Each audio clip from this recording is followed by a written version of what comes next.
You've heard blueberries are a superfood, right? But there's a wild berry with 4 times more antioxidants, and it's from here, not overseas.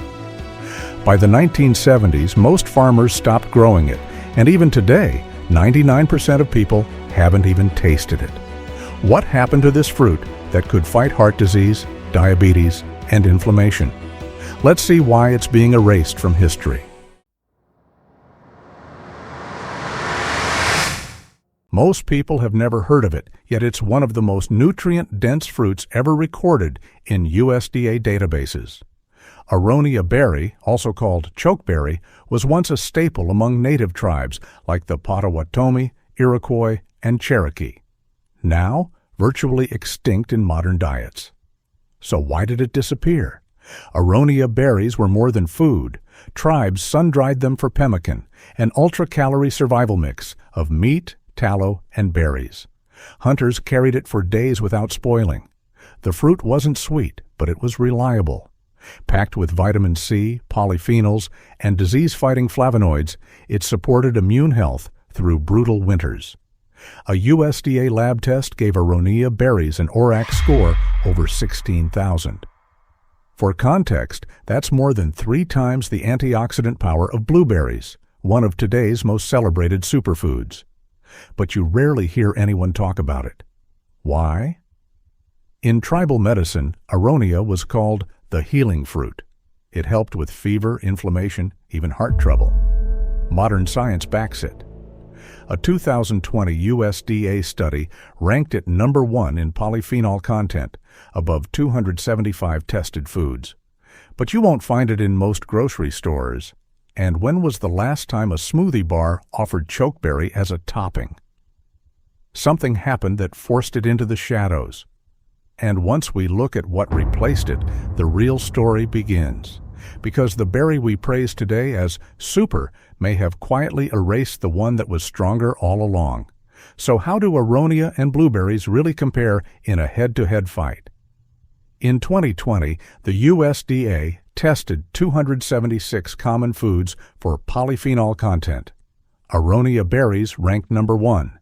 Blueberries? Way down the list. That alone flips the whole superfruit conversation. So why don't people know this? Blueberries dominate headlines, but Aronia quietly carries 3 to 4 times the antioxidants. That's huge. Polyphenols fight inflammation, protect cells, and support heart health. Most people think more blueberries equals better health. But Aronia rewrites that. In Eastern Europe, doctors have used Aronia juice since the 1950s to treat high blood pressure. Poland even made it part of public health trials in the 1980s. The results showed consistent drops in blood pressure and cholesterol levels without major side effects. That kind of outcome? Big Pharma usually charges hundreds a month for something similar. Animal studies later confirmed something else. Aronia boosts gut health too. It feeds good bacteria, reduces gut inflammation, and supports digestion. Prebiotic effects were so strong, researchers compared it to inulin, a standard clinical prebiotic compound. It's rare for one fruit to perform this well across so many systems. But that's the twist. Aronia was built for survival. Harsh winters, poor soil, short growing seasons. It thrived where other plants failed. The nutrients reflect that struggle. Even the deep purple-black skin tells a story. Those pigments, called anthocyanins, are defense mechanisms. And in our bodies, they do the same, protect and repair. But for all its strength, Aronia lost the public spotlight. So what did the native tribes really do with it? And why did they value it more than anything you'll find in a store today?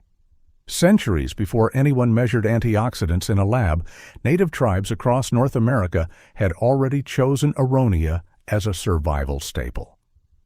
Why? It lasted through the harshest winters and gave strength when little else could.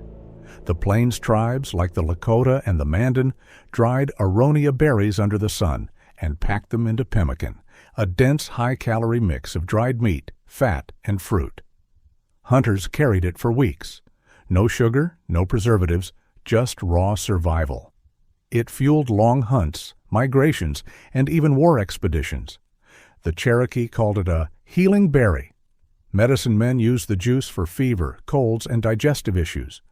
The Iroquois used it to treat infections and sore throats.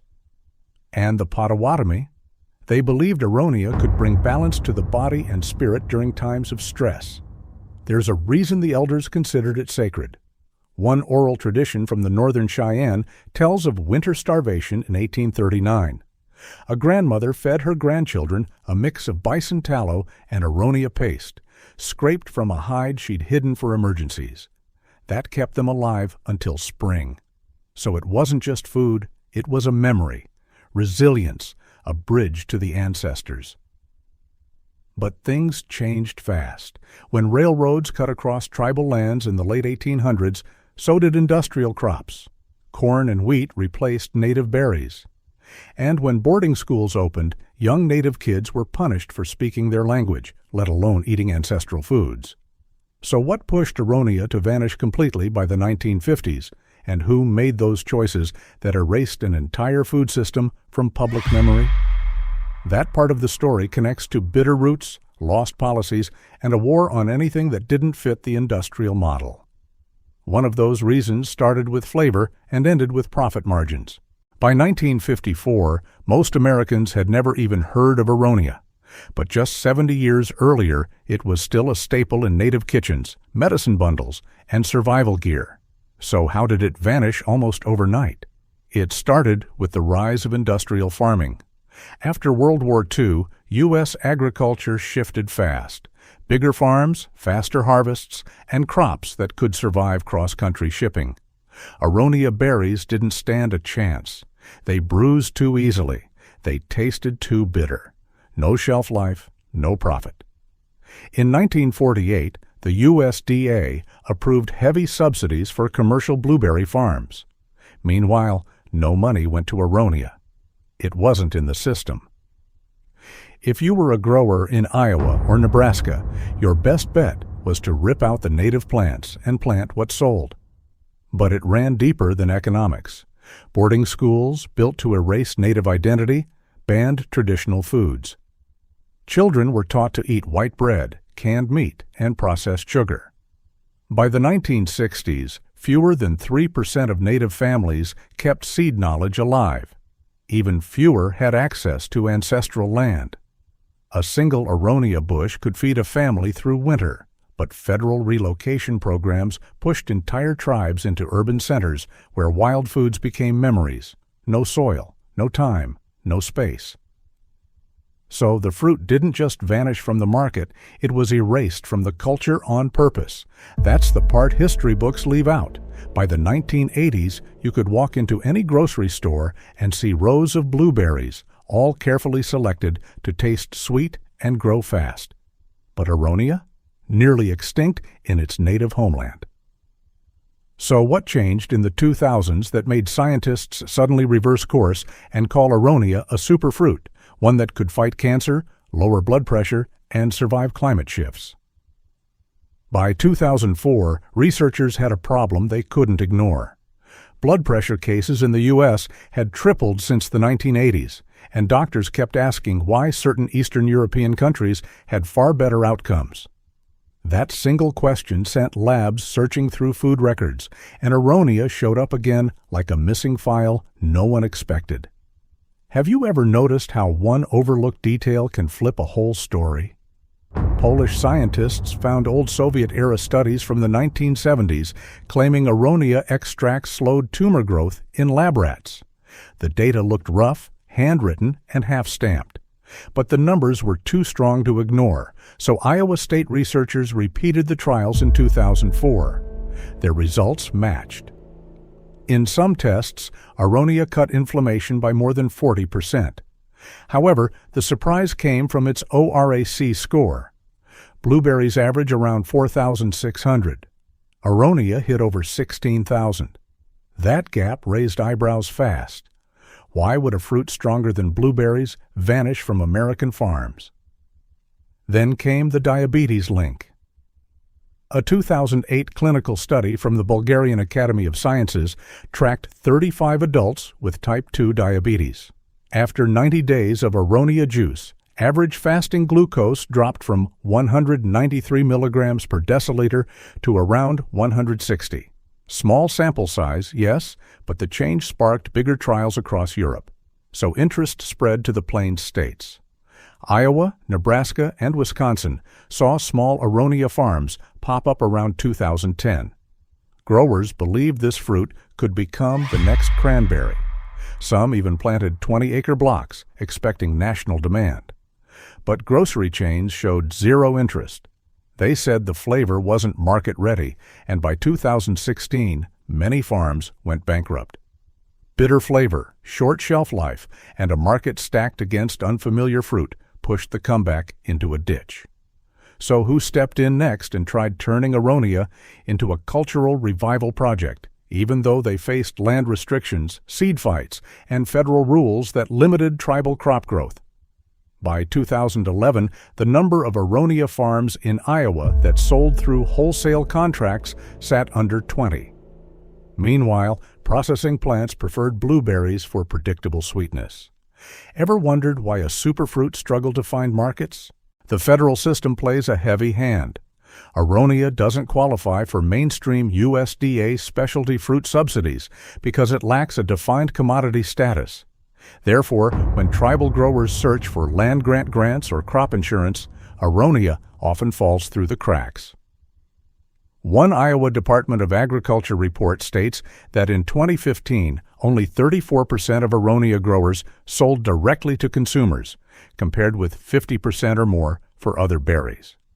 Cultural erosion worsens the threat. Boarding school policies from the early 1900s forced indigenous communities away from their lands and seed traditions, stripping transportable food knowledge. So when a Meskwaki youth asks, "Where's our berry that sustained my ancestors?" the answer often lands in historical silence. The Meskwaki Food Sovereignty Initiative records this gap clearly. Then there's economics. Food companies demand fruit that ships well, tastes sweet, sits on shelves for weeks. Aronia's naturally astringent taste, its short fresh life and small yield per acre, often under 1 ton, make mass production risky. A nursery website notes the berry often is converted into jam or syrup because fresh sales lag. So an ancient food with higher nutrients, stronger medicine credentials, and deeper cultural meaning faces modern rules, markets, and laws stacked against it. And what happens when communities decide to reclaim it despite the system? More specific last line from Next Entry Story with figures and a fact. Controversial one. As of 2023, Aronia takes up less than 0.01% of all U.S. berry acreage. Think about that.